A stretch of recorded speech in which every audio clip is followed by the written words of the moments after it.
Hello, guys. Good morning. Happy coffee talk. This morning, coffee's Black Rifle coffee in this amazing mug with this tree skyline thing that I got for Christmas from a dear friend, Sarah. We're going to dive right into the coffee talk topic because it's about keto, which I actually really like talking about keto because there's so much confusion around it. And so, goal for you is that at the end of this episode, you're like, okay, I understand a little bit better. Now, here's what this episode is not. This episode is not going to be a scientific deep dive. There are a bunch of people on YouTube who've done really good videos where they break down the science of keto, and they're much more equipped to talk to you about that than I am. But what I am capable of talking to you about, and what I 100% know for sure, is how keto works lifestyle wise and from a nutrition, like long term weight loss perspective. I thought I would share if keto is a good choice for women. Now, I don't want you to be like, Christy, of course you're going to say no, because I'm going to give you a very neutral perspective on this. Because here's the thing, and I was telling you guys this before, is I've been on the phone a lot over the past couple of weeks with people who are thinking about making some big lifestyle changes. And so one of the things I talk to them about is, what have you done before? What worked? What didn't? What have you tried to reach your goals? And a lot of people have shared that they've tried keto. And so I was like, you know what? Even though it's been around for a minute and everybody's, probably for the past 5 or 10 years, unless you've been living under a rock, somebody who's done keto. But I don't know that we've talked about it, at least not on this podcast. So first off, let me be clear about when someone says keto, they are meaning that they are going very low carb, like very, very low carb, usually moderate protein. So some people have the false idea that keto is actually a high protein diet. It's not. It's moderate to low protein, but it's a very high fat diet. And so essentially, again, you can go down the science rabbit holes, but our bodies have the ability to switch back and forth between what we use for energy. And so we can use glucose, or the energy that comes from carbohydrates. That's our body's preferred source of energy. But we also have this really cool survival mechanism thing where we can switch into burning ketones for fuel. And our body's probably adapted to doing this based off of starving in the winter in the wilderness. I'm guessing that this was a way for us to survive when there wasn't fruit, starchy vegetables, those kind of things. And so we have this ability to use fat as fuel. So that's kind of cool, right? Our bodies are pretty amazing. And so, Atkins used to be a thing. Remember Atkins was a thing. Well, that was a low carb diet. And most of the time I've seen that when people say that they're doing keto, they're actually probably just doing a low carb diet.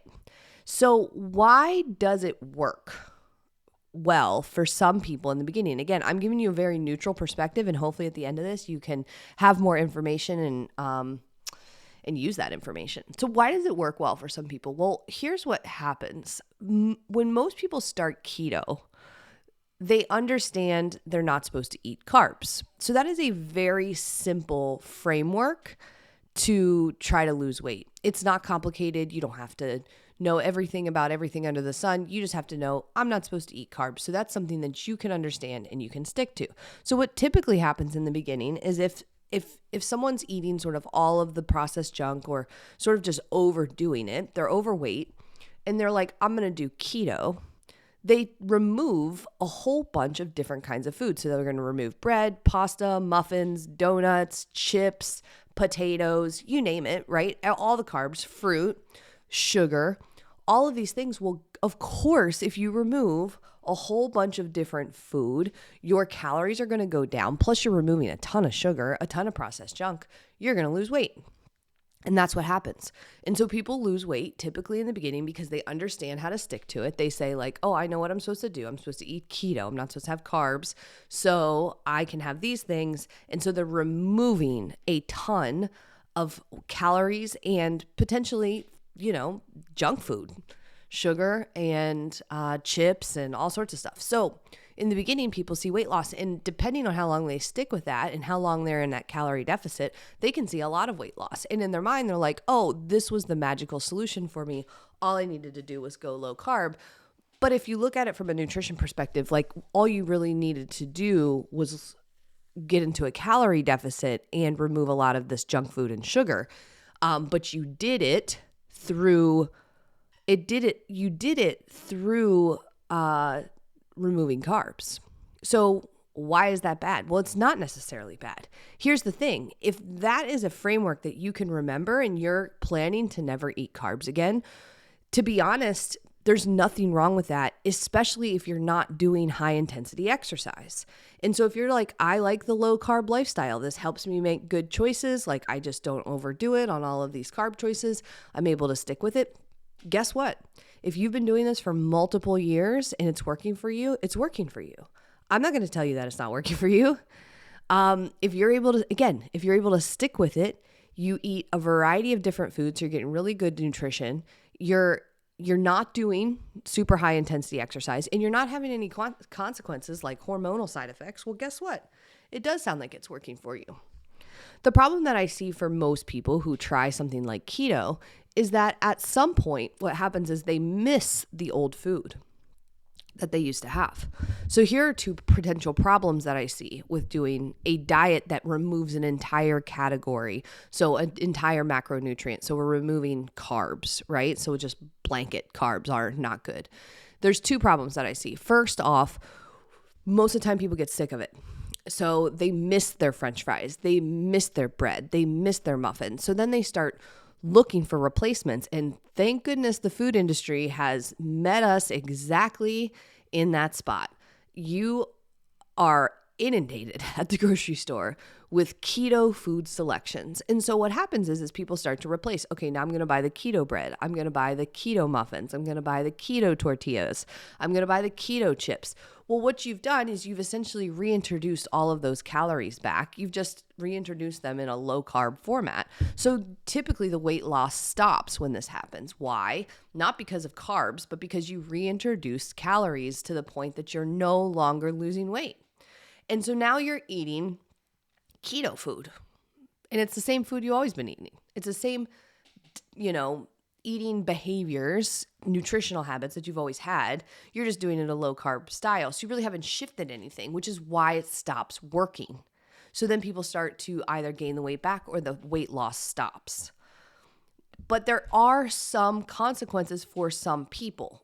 And so, especially if you are doing high intensity exercise, things like CrossFit, things like boot camp, some kind of sports, anything that requires sprinting, stuff that is explosive in nature, our body's preferred source for that is carbohydrates. So we actually want the rice, we want the oats, we want the sweet potato. Our body uses that as energy to replace the energy that was depleted from our muscles in order to do that type of exercise. And so when we don't replace those energy stores because we're not eating carbohydrates and we're doing that type of high intensity exercise, our body, again, is very smart. It has a way to work around for a little while. What it'll use is it'll use your adrenaline. It'll use your body's ability to kind of go fight or flight. Like you're going to do it no matter what. Your brain is telling your body that especially if you do a sport or you do CrossFit, right? It counts down from 10 and you're getting ready to go and it's 3, 2, 1, go. And your heart starts to beat. Or maybe boot camp class and the instructor's like, get ready. And she turns it on and you're like, oh my gosh, my heart's beating. Well, that's your adrenaline. You're getting excited. Your endocrine system's responding to the stimulus. And so you're going to make your body go no matter what. And what some people find is that after doing that for a while, they start to feel like they don't have anything in the tank anymore. They don't have any energy for doing their workouts anymore. It's all gone. They feel like, I'm out of energy. And that is fine if that's all that you care about. But what really starts to happen is we start to stress our bodies because our body is experiencing a stress and it doesn't have an energy source to meet that. So we're doing these type of exercises. We're not fueling our body properly. And so particularly women have a negative response to this kind of stress because we already carry a lot of stress. Right? So we carry all the stresses. And so we add another stress, which is we're doing high intensity exercise without the correct kind of nutrition to support ourselves. Well, our body perceives that as stress. And so women tend to have hormonal consequences from doing this kind of thing. And so from a lifestyle perspective, and again, science perspective, go hit YouTube. The scientists are there. I'm telling you from a lifestyle perspective that If you like to eat low carb and you plan to do it forever, one of my tests of time for a healthy lifestyle is, can you imagine yourself doing some version of this when you are 60, 70, 80, 90 years old? If you can't imagine yourself doing some version of low carb when you're 80 years old, then don't do it now. It's not going to be sustainable for you, because one day you're going to quit. And what happens when you quit? You gain it all back. And here's the other thing. What tends to happen, and I've seen this happen over and over and over again, is when people quit keto. Because remember what I told you about keto? It's a very low carb diet. It's a moderate protein. It's a high fat diet. Well, guess what? Fat is delicious. Butter, bacon, you name it. The oils, it's so yummy. The nuts, the nut butter, fat is delicious. So anyways, you go from eating low carb, high fat, where that's what it's supposed to be, and then you're sick of it. So you're like, I'm going to bring some carbs back in, but you keep eating all that fat because it's delicious. And you already adopted that into your lifestyle. You know that you can snack on nuts. Your mindset is like, oh, I can have all the butter and the bacon because it's good for me. Because when I did keto, it was fine. But the thing is again, now you've reintroduced carbs. You're eating excess fat. You're eating back to the same carbs that you were, and you're going to gain weight. And so it's funny because when you look at it like this, and again, I'm kind of just listing off some potential things that could happen. Based off of my rule, my measure of is this something that you can imagine yourself doing in your 60s, 70s, 80s, 90s? If the answer is no, then I would not do it. And that is my advice for you. I'm not telling you if keto is bad or good. I'm telling you, if you plan to eat carbs again, probably shouldn't do this as a weight loss strategy. Now, if your doctor tells you to do it because you need to do it for your health for some reason, do what your doctor says. I'm not going to tell you not to do what your doctor says. However, this sort of just do keto as the answer for people is ridiculous, because you can lose weight and have carbs. Do you know how many people join Fit Me who are terrified to eat carbs? And I'm like, hey, I need you to put a portion of carbs on your plate. And they're like, but carbs make me fat. And I'm like, no, they don't. They do not. I promise you, they do not. Your body knows how to use carbohydrate source as energy, and it needs it. It wants it. You're going to have more energy. You're going to have less cravings. So the irony tends to be that someone will make a plate and they're afraid to put carbs on it because they think carbs are bad. So they're worried about putting a serving of rice on their plate. Meanwhile, as soon as they're done, they'll go ahead and sneak 2, 3, 4, 5, 6, 7, 8 pieces of candy because they've got that sugar craving. Well, guess what sugar is? It's carbs. Your body is craving carbohydrates for energy. You could have had it on your plate in a healthy portion that would fuel you, where your blood sugar would be stable, but instead carbs are bad. And so then we're sneaking, sugar somewhere else. And so from a lifestyle implementation standpoint, 9 times out of 10, I do not see keto working for people or low carb working for people. And again, if it works for you, awesome. I am not judging it. I don't care. I do not care if it is bad or good. It does not matter to me. I'm only telling you from my experience as a nutrition coach who's talked to hundreds of people who have tried it and have watched people have success, go away, do keto, come back, and their bodies not respond the same. So they might have had success losing weight with me in the past. They go away, life goes sideways, a couple years pass, they gain a bunch of weight, they try keto, they come back, and I'm like, okay, let's do the thing that works, and it doesn't work anymore because they've kind of messed up their body system. They've been tapping into that fight or flight for too long. And so then it takes a while to fix it.